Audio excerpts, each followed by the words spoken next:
नमस्कार साथियों, आप लोगों का स्वागत है हमारे YouTube channel CGPS and CG Vyapam पर। दोस्तों, आज के इस वीडियो में 50 महत्वपूर्ण प्रश्न लेकर आए हैं जो कि धातु, अधातु और धातु कर्म से है। ये आज के वीडियो तीसरा भाग है दोस्तों, जिसमें लगभग धातु कर्म से, मेटल और मेटलॉइड से 150 क्वेश्चन है वो करा दिया जाएगा। तो हमारे साथ लास्ट तक बने रहेगा, इस वीडियो को पूरा अंत तक देखिएगा, क्योंकि इसमें से आपको 5 नंबर है वो फिक्स है वो मिल ही जाएगा। तो जितने भी नए दोस्त हमारे इस वीडियो को पहली बार देख रहे होंगे, वो हमारे चैनल को सब्सक्राइब जरूर करिए लीजिएगा, साथ में बेल आइकन को भी प्रेस कर लीजिएगा ताकि आप लोगों को नोटिफिकेशन के माध्यम से वीडियो का लिंक है वो मिलता रहे। साथ में टेलीग्राम से जुड़ने के लिए हमारे चैनल में के डिस्क्रिप्शन, जो यूट्यूब है उसके डिस्क्रिप्शन बॉक्स में लिंक है वो डाल दी गया, तो उस लिंक से आप हमारे टेलीग्राम से चैनल से जुड़ सकते हैं और इसके PDF को वो प्राप्त कर सकते हैं। तो चलिए दोस्तों, पहला प्रश्न की ओर बढ़ते हैं।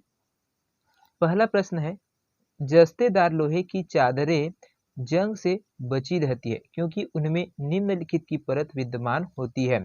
सीसा की, क्रोमियम की, यशत की या फिर बग की। तो यहाँ पर इसका जो करेक्ट आंसर है दोस्तों, वो आपको ऑप्शन सी हो जाएगा, यशत, है ना। यशत के वजह से क्या होता है, यशत या फिर यही क्या होता है, इसको जिंक बोलते हैं, यशत को ही जिंक बोला जाता है। तो जिंक का परत लगा रहता है, तो जिंक क्या है, एक प्रकार का तत्व होता है जिसका उपयोग कब किया जाता है, लोहे के प्रतिरक्षण में किया जाता है। जस्तीकृत लोहा पानी, साबुन का विलयन, चाहे पेट्रोल या फिर खनिज तत्व के प्रभाव को सहने में सक्षम होते हैं, इसलिए इसे जसद है और जिंक है उसका प्रयोग किया जाता है। चलिए अगला प्रश्न की ओर बढ़ते हैं।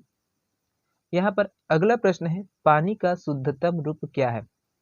नल का पानी, समुद्री पानी, वर्षा का पानी या फिर आसुत जल। तो यहाँ पर पानी का जो शुद्धतम रूप होता है वो दोस्तों, वो आपका ऑप्शन सी है वो बिल्कुल सही हो जाएगा।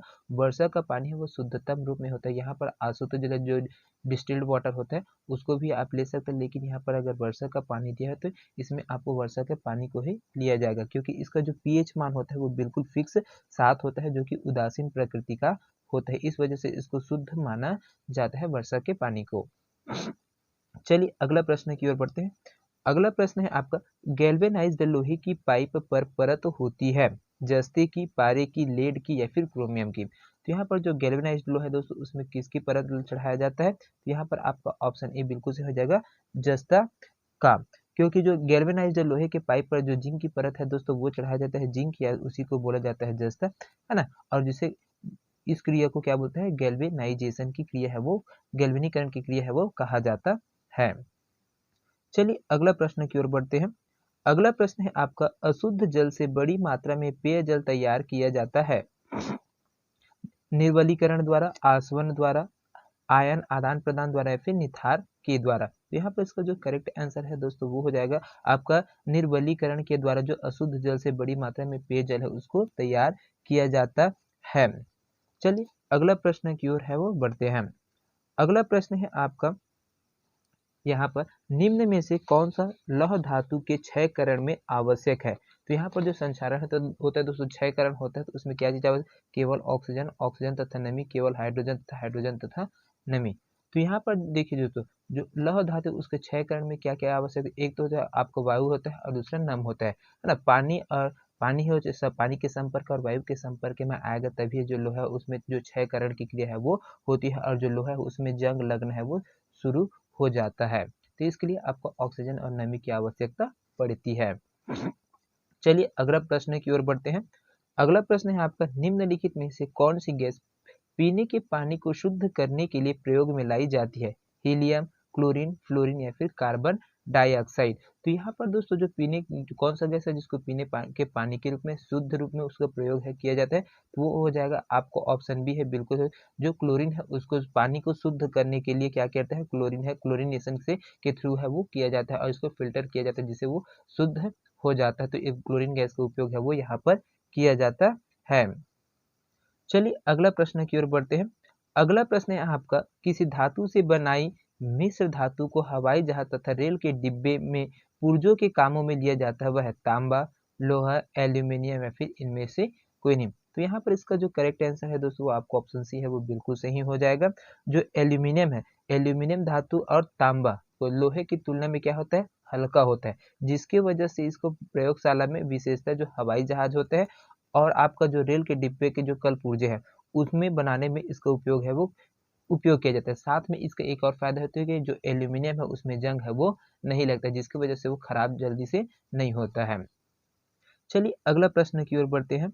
अगला प्रश्न है आपका, फिटकरी गंदले पानी को किस प्रक्रिया द्वारा स्वच्छ करती है? अवशोषण, अधिशोषण, स्कंदन या फिर अपोहन। तो यहाँ पर जो फिटकरी है वो गंदा पानी है उसको किस प्रक्रिया के द्वारा की शुद्ध करते हैं? तो ये होता है आपका स्कंदन के माध्यम से शुद्ध किया जाता है, क्योंकि जो रासायनिक स्कंदन की प्रक्रिया के द्वारा ही दोस्तों जो गंदा जल है उसको स्वच्छ जल में परिवर्तित किया जा सकता है। चलिए अगला प्रश्न की ओर बढ़ते हैं। अगला प्रश्न है यहाँ पर पारद धातु मिश्रण है, तो किसका है? तो ये आपको ऑप्शन सी बिल्कुल से हो जाएगा। पारद युक्त मिश्र धातु होता है उसका होता है, क्योंकि जब पारा है दोस्तों, जो पारा किसी धातु से मिलकर अगर मिश्र धातु बनाता है तो उसे क्या बोलता है? अमलगम है वो कहते हैं। और चांदी के पारद मिश्रण को दांत के छेदों में भरा जाता है ना। ये जो दांत का छेद होता है उसमें ही जो पारद है उसको भरा जाता है। चलिए अगला प्रश्न की ओर बढ़ते हैं।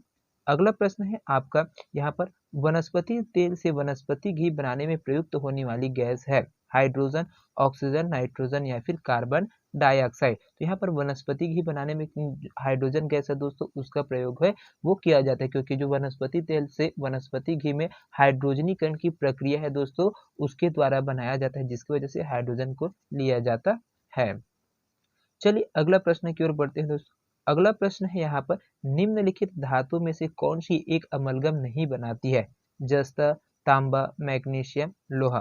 तो यहाँ पर जो अमलगम नहीं बनाते हैं दोस्तों, तो इसमें इसका करेक्ट आंसर आपको ऑप्शन डी हो जाएगा, लोहा, क्योंकि अमलगम पारा और अन्य तत्वों से मिलकर बनता है दोस्तों। अमलगम किससे बनता है?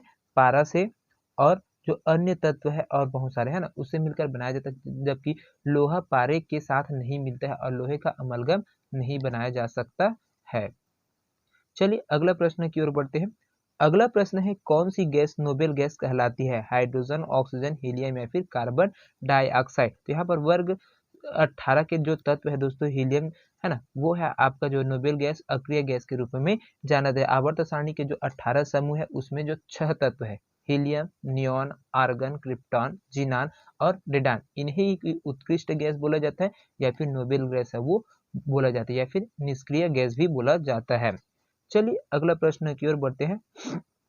अगला है आपका, टाका एक मिश्र धातु है, टीन एवं शीशे की, टीन तथा तांबे की, टीन तांबे एवं जस्ते की, या फिर डी टीन शीशा तथा जस्ते की। तो यहाँ पर जो टाका है दोस्तों उसका मिश्र धातु होता है, आपको ऑप्शन ए बिल्कुल सही हो जाएगा, टीन तथा शीशे का है वो होता है, क्योंकि जो टाका है वो सोल्डर धातु मिश्र धातु होता है, जिसमें शीशा होता है आपका जो शीशा है ना, वो 68% है रहता है 68%, और आपका जो टीन की मात्रा है ना, जिसको एसएन बोलते हैं, यहाँ पर टीन की मात्रा है वो 32% है वो होता है। चलिए अगला प्रश्न की ओर बढ़ते हैं। अगला प्रश्न है यहाँ पर, कौन गैसीय चक्र नहीं है? तो यहाँ पर इसका जो करेक्ट आंसर हो जाएगा दोस्तों, तो यहाँ पर आपको ऑप्शन डी है वो बिल्कुल सही हो जाएगा। जो H2 है वो आपका गैसीय चक्र नहीं होता, बाकी ऑक्सीजन चक्र चलता है और नाइट्रोजन चक्र चलता है और कार्बन चक्र है वो चलता है, लेकिन हाइड्रोजन चक्र है वो नहीं चलता है। इसको CGPSC 2014 के एग्जाम हुआ था दोस्तों, उसमें पूछा गया प्रश्न है। चलिए अगला प्रश्न की ओर बढ़ते हैं। अगला प्रश्न है, कांसा मिश्र धातु है किसका? तांबा एवं टीन का, तांबा एवं चांदी का, तांबा एवं जस्ता का, या फिर तांबा एवं सीसा का। तो यहाँ पर जो कांसा है होता है दोस्तों, वो तांबा एवं टीन का क्या होता है? मिश्र धातु होता है। इसमें जो कांसा है उसमें 88% क्या रहता है? तांबा रहता है, और 12% आपका जो है टीन है वो उपस्थित रहता है। चलिए अगला प्रश्न की ओर बढ़ते हैं। अगला प्रश्न है, गोताखोरों के सांस लेने संबंधी क्रिया में उपयोग की जाने वाली गैसें हैं? ऑक्सीजन तथा नाइट्रोजन, ऑक्सीजन तथा हीलियम, ऑक्सीजन तथा आर्गन और ऑक्सीजन तथा नियॉन। तो यहाँ पर इसका जो करेक्ट आंसर है दोस्तों वो हो जाएगा, आपको ऑप्शन बी बिल्कुल सही हो जाएगा।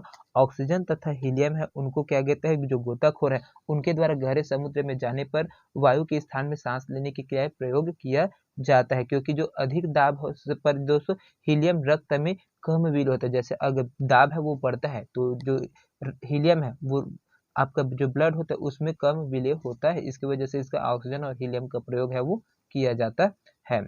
चलिए अगला प्रश्न की ओर बढ़ते हैं।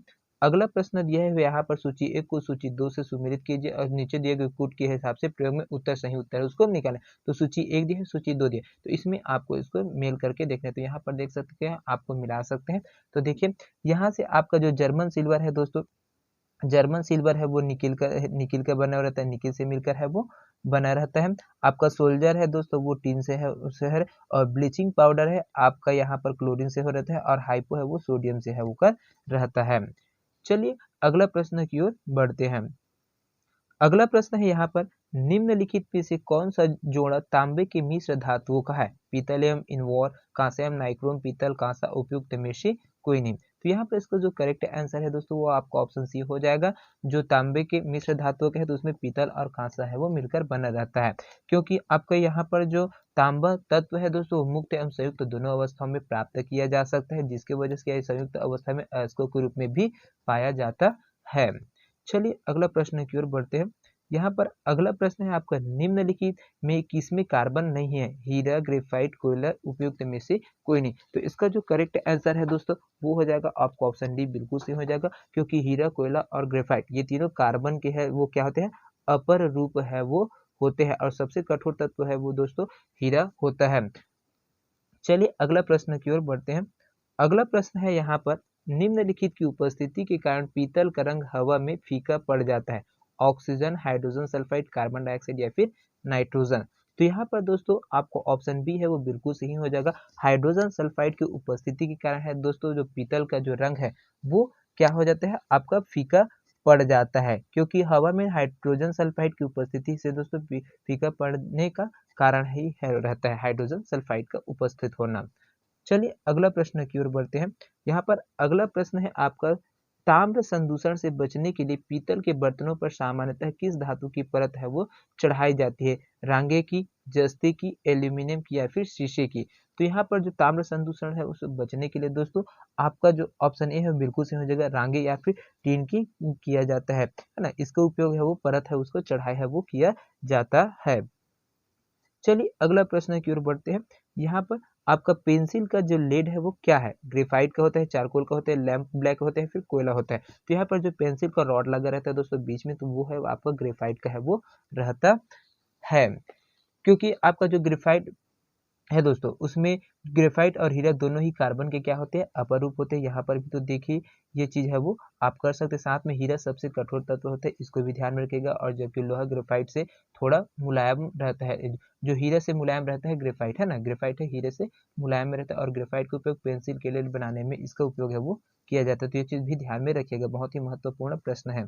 चलिए अगला प्रश्न है आपका, स्टील की कठोरता प्रदान करने के लिए बढ़ाई जाती है कार्बन की मात्रा, मैग्नीज की मात्रा, सिलिकॉन की मात्रा या फिर क्रोमियम की मात्रा। तो यहाँ पर जो स्टील की कठोरता बढ़ाने के लिए दोस्तों कार्बन की मात्रा है उनका प्रयोग है किया जाता है, क्योंकि इस्पात के साथ उचित मात्रा में मिश्रक मिलाकर उसे आवश्यक कठोरता देना होता है, और तन्यता और सुघट्यता प्रदान करने के लिए यहाँ पर कार्बन की मात्रा उसको मिलाया जाता है। अगर कार्बन की मात्रा नहीं मिलाया जाएगा तो जो स्टील है वो नर्म रहता है, उतना कठोरता है वो प्राप्त नहीं कर पाता है। चलिए अगला प्रश्न की ओर बढ़ते हैं।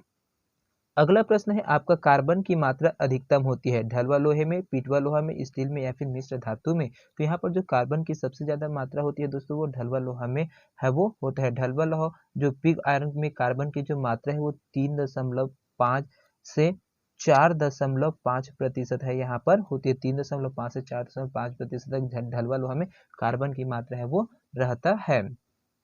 चलिए अगला प्रश्न की ओर बढ़ते हैं। अगला प्रश्न है यहाँ पर, जंग रहित लोहा बनाने में प्रयुक्त होने वाली धातु है? एल्यूमिनियम, कार्बन, क्रोमियम या फिर टिन। तो यहाँ पर जंग रहित जो लोहा बनाना है तो दोस्तों तो उसमें क्रोमियम है ना, उसका उपयोग किया जाता है। इसका जो परमाणु क्रमांक होता है वो 24 होता है ना। चलिए अगला प्रश्न की ओर बढ़ते हैं। अगला प्रश्न है यहाँ पर, निम्नलिखित में से कौन सा रवा क्रिस्टल नहीं है? हीरा, क्वार्ट्ज, गंधक या फिर ग्रेफाइट। तो यहाँ पर दोस्तों जो क्रिस्टल के रूप में रहता है वो आपका गंधक होता है, यह नहीं रहता है, क्योंकि नमक, चीनी, हीरा, क्वार्ट्ज, बर्फ, ग्रेफाइट आदि क्रिस्टल की श्रेणी में आते हैं दोस्तों, जबकि गंधक वो क्रिस्टल की श्रेणी में नहीं आता है। चलिए अगला प्रश्न की ओर बढ़ते हैं। अगला प्रश्न है आपका, स्टील में कितना प्रतिशत कार्बन होता है? 0.1 से 2%, 7 से 10%, 10 से 15% या फिर शून्य। तो यहाँ पर स्टील में जो कितना कार्बन होता है दोस्तों तो वो होता है आपका 0.1 से 2% है वो रहता है। इसमें आयरन की जो प्रतिशतता है वो दोस्तों वो अधिक रहता है, जो आपका आयरन है ना उनकी जो प्रतिशतता है वो यह सबसे ज्यादा रहता है। चलिए अगला प्रश्न की ओर बढ़ते हैं। यहाँ पर अगला प्रश्न है, निम्नलिखित कथनों पर विचार कीजिए। कांच पर उत्कीर्ण किया या खरोचा जा सकता है? किससे? हीरा से, हाइड्रोक्लोरिक अम्ल से, एक्वा रेजिया से, अम्ल राशि या फिर शांत सल्फ्यूरिक अम्ल से। तो यहाँ पर जो कांच है दोस्तों उसको उत्कीर्ण या फिर खरोचा जा सकता है, तो किसके माध्यम से है वो किया जा सकता है? तो यहाँ पर देखिए जो ऑप्शन आपका ए सी है वो बिल्कुल सही हो जाएगा। एक तो आपका हीरा से उसको खरोचे जा सकते हैं, कांच है उसको, और दूसरा है आपका हाइड्रोक्लोरिक अम्ल से, क्योंकि हीरे को तो कांच को काटने के लिए किया जाता है और उस पर उत्कीर्ण करने या खरोचने में होता है। और हाइड्रोक्लोरिक अम्ल है दोस्तों, हाइड्रोक्लोरिक अम्ल है एच, है ना, यहाँ से एचएफ का भी प्रयोग भी कांच को उत्कीर्ण करने और खरोचने के लिए किया जाता है, हाइड्रोक्लोरिक अम्ल, है ना, इनका भी किया जाता है। चलिए अगला प्रश्न की ओर बढ़ते हैं। अगला प्रश्न है आपका, जंग लगने पर लोहे का भार क्या होता है? बढ़ता है, घटता है, वही रहता है या फिर अनिश्चित रहता है? तो यहाँ पर इसका ऑप्शन ए बिल्कुल रहेगा। जैसे जंग लगता है तो लोहे पर, तो उनका जो भार है वो बढ़ने लग जाता है, क्योंकि जब आर्द्रता की उपस्थिति में लोहा ऑक्सीजन से रासायनिक अभिक्रिया करते हैं दोस्तों, तो लौह ऑक्साइड में परिवर्तित हो जाता है, और इस अभिक्रिया के द्वारा जो लौह के साथ ऑक्सीजन की मात्रा भी जुड़ जाती है, और जितनी ऑक्सीजन जुड़ती है उतना ही भार उनका क्या है, बढ़ता जाता है। चलिए अगला प्रश्न की ओर बढ़ते हैं। अगला प्रश्न है, भारी मशीनों के उपयोग के लिए स्नेहक कौन सा है? बॉक्साइट, फास्फोरस, ग्रेफाइट या फिर सिलिकॉन आयन? तो यहाँ पर इसका जो करेक्ट आंसर है दोस्तों आपको ऑप्शन सी बिल्कुल सही हो जाएगा। भारी मशीनों के उपयोग के लिए जो स्नेहक के रूप में है वो ग्रेफाइट का है वो उपयोग किया जाता है। चलिए अगला प्रश्न की ओर बढ़ते हैं। अगला प्रश्न है आपका, निम्न तत्वों में कौन सर्वाधिक यौगिक निर्माण करता है? Hydrogen, carbon, nitrogen, oxygen? तो यहाँ पर इसका जो करेक्ट आंसर है दोस्तों वो आपका हो जाएगा कार्बन, है ना, क्योंकि उपयुक्त तत्वों में जो सर्वाधिक यौगिक है दोस्तों वो निर्माण करने की क्षमता कार्बन में होती है। इन तत्वों से हाइड्रोजन, नाइट्रोजन और ऑक्सीजन के से ज्यादा कार्बन में होता है। हाँ, तो इसको ध्यान में रखिएगा, बहुत ही महत्वपूर्ण प्रश्न है। चलिए अगला प्रश्न की ओर बढ़ते हैं। अगला प्रश्न है, निम्न में से किसे शुष्क बर्फ कहते हैं? निर्जलित बर्फ है, पहाड़ों पर पड़ी बर्फ, या फिर ठोस कार्बन डाइऑक्साइड, या फिर ठोस कार्बन मोनोऑक्साइड? तो यहाँ पर इसका जो करेक्ट आंसर है दोस्तों आपको ऑप्शन सी है बिल्कुल सही हो जाएगा। जो ठोस कार्बन डाइऑक्साइड है उसको शुष्क बर्फ है वो कहते हैं, क्योंकि यहाँ पर ही जो ठोस कार्बन डाइऑक्साइड है दोस्तों शुष्क बर्फ या फिर शुष्क ही इसको कहा जाता है। इसका उपयोग आइसक्रीम के निर्माण में और प्रभावकारी शीतलक के रूप में इसका उपयोग है वो किया जाता है। चलिए अगला प्रश्न की ओर बढ़ते हैं। यहाँ पर अगला प्रश्न है आपका, निम्न तत्वों में किसमें न्यूट्रॉन नहीं होता है? ऑक्सीजन, नाइट्रोजन, हाइड्रोजन या फिर तांबा? तो यहाँ पर देखिए दोस्तों जो न्यूट्रॉन है वो नहीं पाया जाता है, वो आपको ऑप्शन सी बिल्कुल सही हो जाएगा। हाइड्रोजन होता है, इसमें जो न्यूट्रॉन है वो नहीं पाया जाता, इसमें प्रोटॉन प्रोटॉन है वो और इलेक्ट्रॉन है वो पाया जाता है, क्योंकि इसमें और न्यूट्रॉन है वो नहीं पाया जाता है, क्योंकि जो साधारण हाइड्रोजन होता है उसका जो समस्थानिक है प्रोटियम है उसमें न्यूट्रॉन नहीं होता है। अगर भारी हाइड्रोजन है उसका समस्थानिक है जैसे ड्यूटेरियम है, तो उसमें एक न्यूट्रॉन है वो होता है। जबकि अत्यंत भारी हाइड्रोजन और माना जाए जैसे ट्राइटियम है तो उसमें 2 न्यूट्रॉन है वो पाया जाता है। इसको बिहार पीएससी में 2018 में इस प्रश्न को पूछा गया था। चलिए अगला प्रश्न की ओर बढ़ते हैं। अगला प्रश्न है, ट्यूबलाइट में निम्न दाब पर कौन सी गैस भरी जाती है? आर्गन और नियान और पारद वाष्प, या फिर नाइट्रोजन एवं नियान, या फिर केवल ऑर्गन? तो यहाँ पर इसका ऑप्शन बी है दोस्तों वो बिल्कुल सही हो जाएगा। नियान और पारद वाष्प है उनको क्या क्या ट्यूबलाइट में है वो भर दिया जाता है।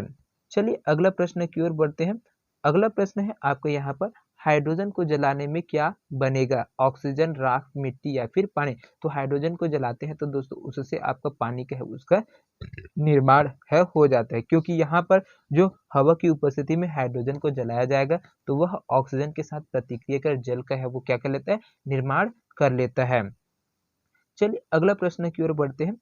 अगला प्रश्न है, निम्नलिखित में से किस गैस की प्रतिशत मात्रा आयतन में वायुमंडल में सबसे कम है? आर्गन, कार्बन डाइऑक्साइड, नाइट्रोजन और ऑक्सीजन? तो सबसे कम मात्रा में जो वायुमंडल में कौन सा गैस है दोस्तों वो पाया जाता है? तो ये आपका कार्बन डाइऑक्साइड है वो सबसे कम मात्रा में है वो पाया जाता है, क्योंकि यहाँ पर जो वायुमंडल में दोस्तों इसका जो प्रतिशत हो 0.003% कार्बन डाइऑक्साइड है वो पाया जाता है, जो अन्य तीनों से क्या है, आर्गन, नाइट्रोजन और ऑक्सीजन से कम है। ऑप्शन के आधार पर भी आपको देखना होता है दोस्तों, है ना, तो ये चीज भी ध्यान में रखना होता है।